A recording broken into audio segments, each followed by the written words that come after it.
علم نباتات، پہلے انسان یہ نہیں جانتا تھا کہ پودوں نباتات میں بھی نر اور مادہ کا تصور پایا جاتا ہے۔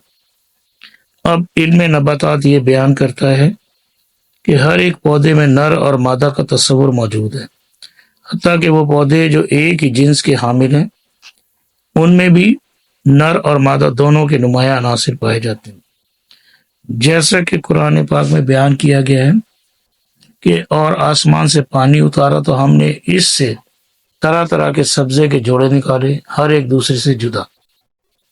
القرآن 20 آیت 53۔ قرآن پاک میں بیان کیا گیا ہے کہ ہر چیز کے جوڑے بنائے گئے اور ہم نے ہر چیز کے 2 جوڑے بنائے۔ القرآن 50 آیت 49۔ اس آیت میں ہر چیز کے جوڑے پر زور دیا گیا، یعنی انسان، جانور، مویشی، نباتات اور پھلوں کے علاوہ ہر چیز کے جوڑے ہوتے ہیں۔ پودوں کے اندر جو نر اور مادہ کا تصور ہے وہ کچھ اس طرح ہے کہ پھولدار پودوں میں تو بالکل واضح ہے کہ جو پھول ہے وہ تولیدی اعضاء ہے، پھول کے اندر ہی نر اعضاء ہوتے ہیں اور مادہ اعضاء ہوتے ہیں۔ پھول کی جو رنگ دار پتیاں ہوتی ہیں ان کی خوشبو، ان کے سمیل، ان کا کلر، اٹریکٹیو کلر، وہ انسیکٹس کو، شہد کی مکھیوں کو اپنی طرف اٹریکٹ کرتا ہے، جو بیٹھتی ہیں تو ان کے اندر پولن گرینز ہوتے ہیں، وہ آگے پھر اسی پھول میں گرتے ہیں یا کسی دوسرے پودے کے پھول تک جاتے ہیں تو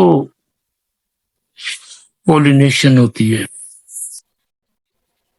پھول کے درمیان والے حصے میں جو دائرے سے گول گول سے بنے ہوتے ہیں اس میں ڈنٹل، لمبی لمبی ڈنڈیاں ہوتی ہیں سائڈوں پر، سینٹر والا حصے کو چھوڑ کر، انہیں سٹیمن کہتے ہیں۔ سٹیمن کے 2 حصے ہیں، نیچے والی جو ڈنڈی ہے فلامنٹ ہے، اور اوپر جو بیج سے بنے ہوئے ہیں، دانے سے بنے ہوئے ہیں، اسے اینتھر کہتے ہیں۔ ان کے اندر باریک باریک، بہت ہی باریک دانے ہوتے ہیں جنہیں پولن گرینز کہتے ہیں۔ پھول کے درمیان میں بالکل مڈل میں سراہی دار حصہ ہوتا ہے جسے کارپل کہتے ہیں، اس کے اوپر کے منہ کو کہیں گے سٹگما، اس کے تھوڑے سے نیچے جو اس کی گردن سی ہے وہ سٹائل، اور وہ جو پھولا ہوا حصہ اووری ہے، اووری کے اندر دانے دانے سے ہوتے ہیں جنہیں اوویول کہتے ہیں۔ ہوتا کچھ یوں ہے کہ اینتھر سے، اینتھر جو بیج کی صورت میں ہے، اینتھر سے پولن گرین نکلتے ہیں اور اووری میں منتقل ہو جاتے ہیں، ٹرانسفر ہو جاتے ہیں۔ اووری میں جب وہ پہنچتے ہیں، یہ جو سٹیمن ہے نارمل تولیدی اعضاء ہیں، اور کارپل یا اووری جو ہے مادہ تولیدی اعضاء ہے۔ جب پولن گرین اندر گر جاتے ہیں تو اس کے بعد سوٹیبل انوائرمنٹ میں اووری رائپ ہوتی ہے، پکتی ہے، وہ پک کر پھل بن جاتی ہے۔ اس کے اندر جو چھوٹے چھوٹے دانے پہلے سے موجود تھے جنہیں اوویول کہتے ہیں، وہ بیج بن جاتے ہیں۔ اسی پھل کے اندر جو بیج ہوتے ہیں اس سے اگلی نسل اور پھر اس سے اگلی نسل، اس طرح generation to generation next generation create ہوتی چلی جاتی ہے۔ تو پودے میں نر اور مادہ کا تصور تو اب آیا ہے، لیکن قرآن پاک میں 1400 سال پہلے بتا دیا گیا تھا۔ حیوانات، قرآن پاک کے مطابق اور جمع کیے گئے سلیمان کے لیے اس کے لشکر جنوں اور آدمیوں اور پرندوں سے تو وہ روکے جاتے تھے، یہاں تک کہ جب چیونٹیوں کے نالے پر آئے تو ایک چیونٹی بولی، اے چیونٹیوں، اپنے گھروں کو چلی جاؤ، تمہیں سلیمان اور ان کے لشکری بے خبری میں کچل نہ رہے۔ اس بات سے حضرت سلیمان علیہ السلام مسکرا کر ہنس دیا اور دعا کرنے لگے کہ اے پروردگار، تو مجھے توفیق دے کہ میں تیری ان نعمتوں کا شکر بجا لاؤں جو تو نے مجھ پر انعام کی ہیں، اور میرے ماں باپ پر، اور میں ایسے نیک اعمال کرتا رہوں جن سے تو خوش رہے، مجھے اپنی رحمت سے نیک بندوں میں شامل کر لے۔ وقال الذین 19 سورہ نمل 27 آیت 18-19۔ 1400 سال پہلے کوئی یہ مان سکتا تھا کہ چیونٹیاں بولتی ہیں، لیکن یہ بات درست ہے کہ ہر شے بولتی ہے اور اس کی آواز بھی پیدا ہوتی ہے، لیکن کیا وجہ ہے کہ ہم ان آوازوں کو سن نہیں سکتے؟ پہلے تو یہ سمجھ لیں، جب بھی کوئی چیز وائبریٹ کرتی ہے تو اس سے آواز پیدا ہوگی۔ بہرحال اس کی وجہ یہ کہ ہمارا کان اس آواز کو سن نہیں سکتا جس کی آواز کی فریکوینسی 20 ہرٹز سے کم یا 20,000 ہرٹز سے زیادہ ہو۔ یعنی کہ ہمارے سننے کی رینج ہے 20,000 سے 20,000 ہرٹز تک کی فریکوینسی کی آوازوں کو سن سکتے ہیں۔ 20 ہرٹز سے کم آواز کی فریکوینسی کو ہم نہیں سن سکتے، اور اس سے زیادہ 20,000 ہرٹز سے زیادہ کی آواز کو بھی نہیں سنتے۔ ہم اس رینج کے اندر جو آوازیں ہوتی ہیں انہیں سن سکتے ہیں، لیکن اس رینج سے باہر کی آوازیں نہیں سن سکتے۔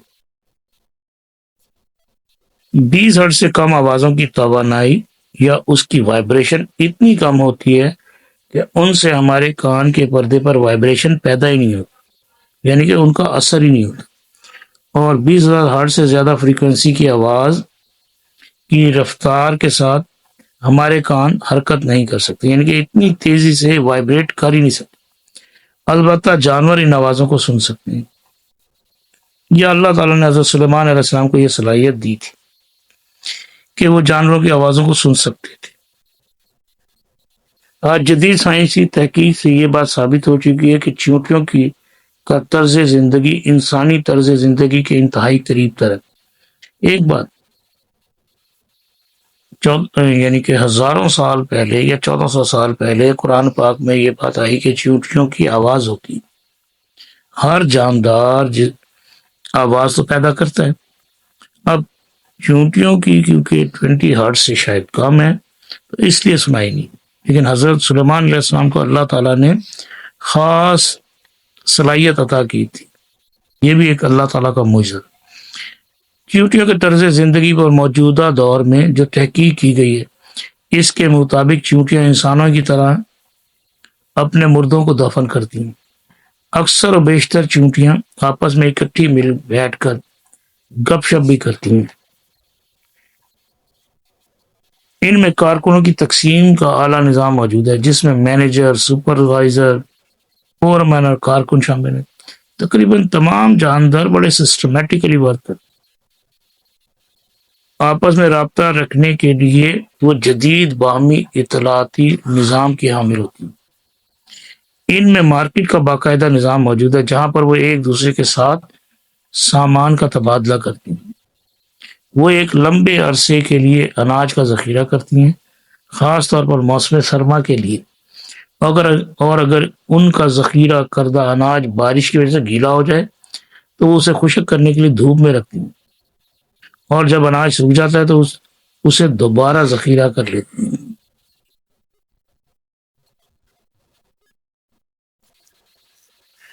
شہد انسانیت کے لیے شفا کا حامل۔ شہد کی مکھی مختلف پھولوں کا رس چوستی ہے اور اپنے جسم کے اندر اس کو شہد میں تبدیل کرتی ہے۔ اس شہد کو وہ اپنے چھتے میں ذخیرہ کرتی ہے۔ چند صدیاں پہلے انسان کو یہ بات پتہ چلی کہ شہد کی مکھی کے پیٹ میں بنتا ہے، لیکن کتنی حیرت انگیز بات ہے کہ آج سے 1400 سال پہلے قرآن پاک میں یہ بتا دیا گیا تھا کہ شہد کی مکھی کے پیٹ میں بنتا ہے۔ جیسے کہ قرآن پاک میں اللہ تعالیٰ فرماتے ہیں اس کے پیٹ سے ایک پینے کی چیز رنگ برنگی نکلتی ہے جس میں لوگوں کی تندرستی ہے۔ القرآن 16 آیت 69۔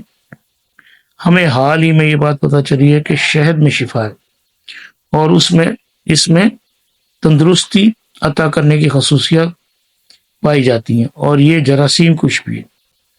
دوسری جنگ عظیم میں روسی اپنے زخموں کو ٹھیک کرنے کے لیے ان پر شہد لگایا کرتے تھے، اور شہد کی جراثیم کش خصوصیات کی بدولت ان کے زخم جراثیموں سے محفوظ رہتے تھے اور حیرت انگیز طور پر ٹھیک ہو جاتے تھے۔ شہد کی شفا یابی کی خصوصیت کا اس وقت پتہ چلا جب سینے کی بیماریوں میں مبتلا 22 لا علاج مریضوں کو اس سے شفا حاصل ہوئی۔ یہ مریض انگلستان کے نرسنگ ہومز میں زیر علاج تھے۔ سسٹر کارولی ان کے علاج معالجے پر مامور تھی۔ اس نے پروپولس سے ان مریضوں کا علاج کیا۔ پروپولس ایک ایسا عنصر ہوتا ہے جس کو شہد کی مکھی بذات خود مہیا کرتی ہے، اور یہ شہد کے چھتے کو بیکٹیریا سے بچانے میں معاون ثابت ہوتی ہے۔ اگر کوئی شخص نباتات پودے سے الرجی کے مرض میں مبتلا ہو تو اسے اسی پودے سے تیار شدہ شہد استعمال کروانے سے اس شخص میں اس الرجی کے خلاف مدافعت پیدا ہوتی ہے۔ شہد کی افادیت کے بارے میں قرآن پاک میں 1400 سال پہلے بیان کیا گیا تھا، اور آج کی تحقیقات سے شہد کی افادیت ثابت ہوتی جا رہی ہے۔ قرآن پاک سائنس کی کتاب نہیں ہے، بلکہ یہ احکامات کی کتاب ہے، اور اس میں سائنس کے مطابق بہت مختصر اور اشاروں، کنایوں اور کوڈ ورڈز میں بیان کیا گیا۔ قرآن پاک میں 6000 سے زائد آیات ہیں، اور ان آیات میں سے 1000 سے زائد آیات سائنس کے بارے میں